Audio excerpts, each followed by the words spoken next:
오늘은 영역 선택하기에 대해서 한번 알아볼 건데요. 기본적으로 이제 자주 쓰는 툴이에요. 이제 뭐 사각 선택 툴하고 원형 선택 툴이 있는데, 이거를 여기 보면은 이제 렉탱귤러 마키 툴, 엘립티컬 마키 툴 이렇게 돼 있죠. 그래서 마키 툴이라고 해서 단축키 이제 그 마키에 M을 따서 이제 M으로 둘 다 돼 있어요. 이 마키 툴을 자주 쓰긴 했는데 왜 이거를 마키 툴이라고 하는지 좀 저도 궁금해서 찾아봤는데, 이제 단어 사전에는 대형 천막, 극장이나 호텔 입구 그런 데 이렇게 쳐 있는 차양 이렇게만 돼 있어가지고 그거랑 무슨 상관이야?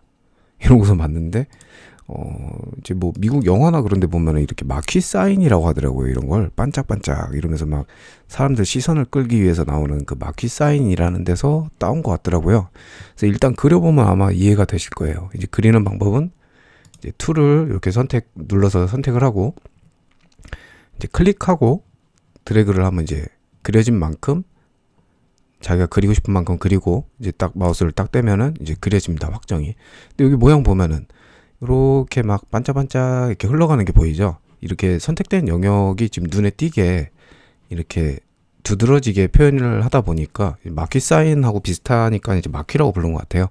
그래서 마키니까 이제 단축키도 M으로 지정을 한 거죠.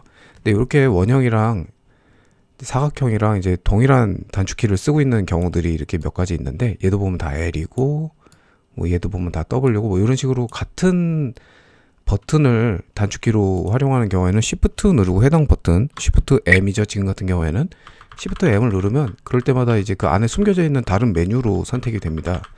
근데 물론 여기는 이제 단축키 지정 안 돼 있기 때문에 얘네는 선택이 안 되고요. Shift M으로 이렇게 바꿔가면서 그릴 수 있다라는 거. 이제 원형으로도 그리고, Shift M 또 누르면 이제 사각형으로 그리고, Shift M 또 누르면 원형으로 그리고 이렇게 그려지죠. 근데 이제 이렇게 이제 원을 그리고자 할 때 특히 그런 문제가 생기는데, 나는 정확한 원으로 그리고 싶은데 타원으로 자꾸 그려지네? 이런 경우가 생기거든요. 이럴 경우에는 Shift를 누른 상태에서 그리면 정확한 원으로 이제 그릴 수가 있습니다. 또 이제 사각형도 볼게요. 사각형도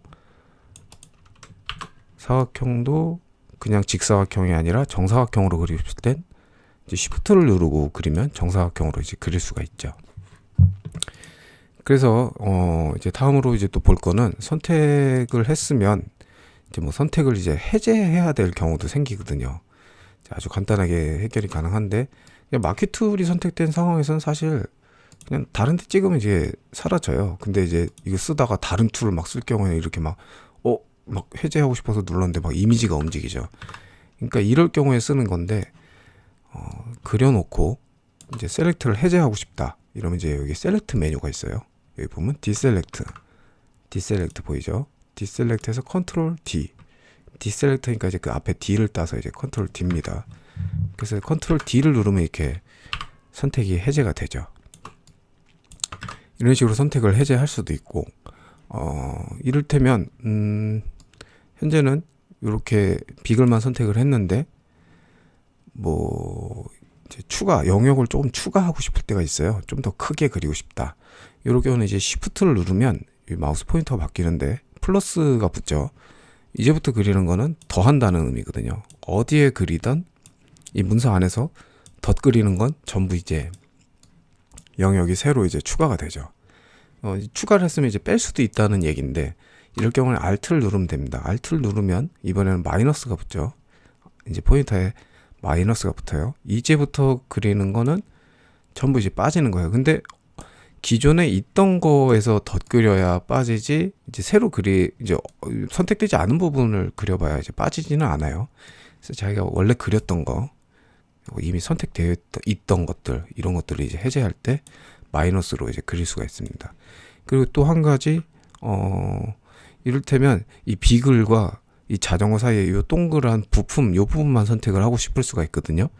이런 경우가 가끔 생기는데, 이럴 때는 Alt하고 Shift를 누르면 이거는 마우스 포인터가 X자로 되는데, 이거는 이제 크로스된 부분, 이제 교집합 부분만 선택을 하겠다는 얘기거든요.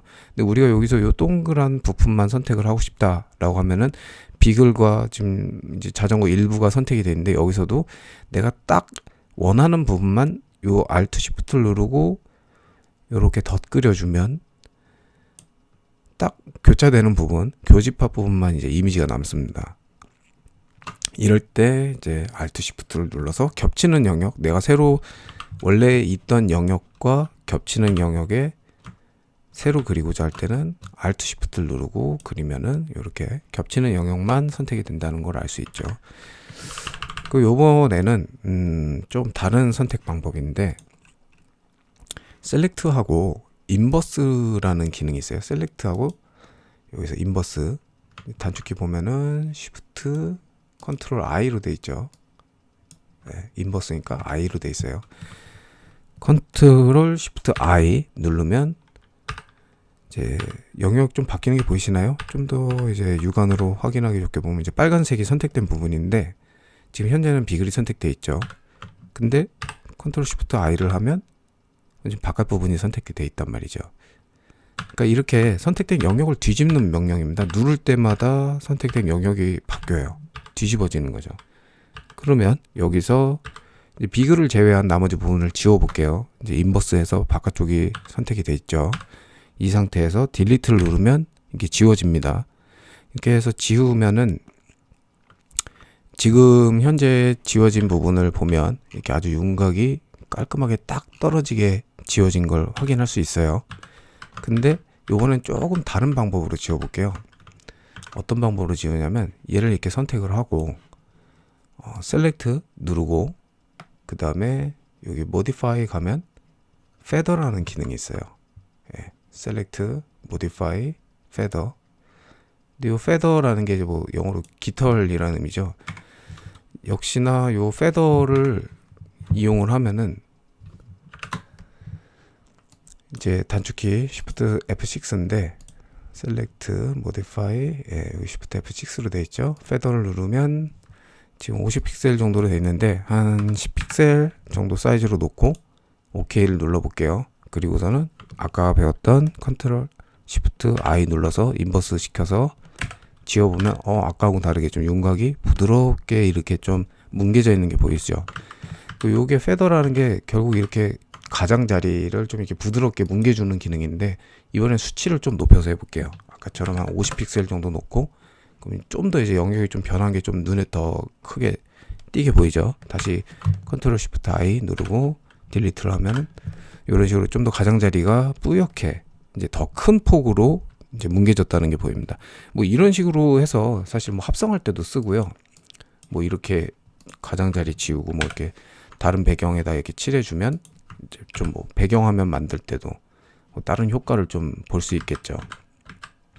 다시 원상태로 컨트롤 Z 눌러서 돌아간 다음에 이번에는 좀 다른 기능 또 한 가지 또 참고해 볼 만한 기능인데 이제 선택된 영역의 사이즈를 처음에는 이제 비글 얼굴 정도 요 정도만 선택을 했는데 좀 키우고 싶을 때가 있어요. 이럴 때는 셀렉트해서 트랜스폼 셀렉션, 얘는 단축키는 없어요.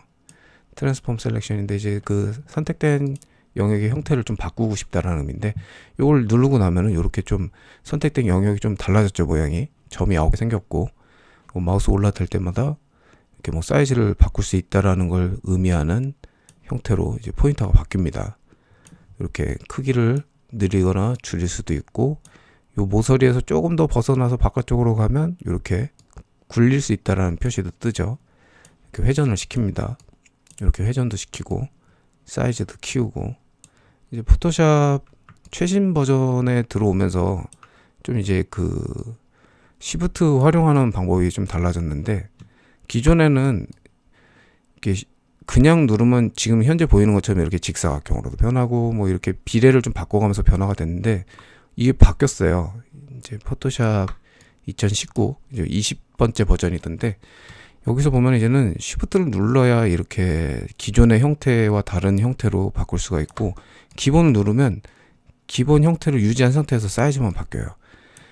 그래서 이제 Shift를 눌러서 뭐 이렇게 자기가 원하는 만큼 이렇게 지정을 해줄 수도 있고 엔터를 누르면 이제 자기가 원하는 만큼 영역 선택된 대로 이제 바뀝니다. 그래서 이번에 해볼 거는 뭐냐면 이 영역을 왜 선택하느냐는 건데 영역을 선택할 때 이제 편집하기가 좀 수월한 게 있어요. 이를테면 여기다가 뭐 아직 배우진 않았지만 제가 설명한 적은 없지만 이제 브러쉬를 선택해서 색칠을 칠해보면 영역이 선택된 부분은 현재 확인해보면 비글만 선택이 돼 있죠. 비글 이쪽 이 빨간색 부분만 선택이 돼 있어요. 요 영역 선택된데 바깥에다가 제가 아무리 그려보려고 해도 안 그려지는데 새로 덧 그려보면 이렇게 선택된 영역만 따로 이렇게 색칠을 할 수가 있어요. 이런 식으로 영역을 선택을 하면 내가 이 부분만 딱 선택해서 편집을 하겠다라는 의미가 되거든요. 근데 이런 식으로 활용할 때 좀 영역 선택 툴이 좀 요긴하게 쓰일 수가 있습니다. 컨트롤 Z 해서 이전으로 돌아가고요.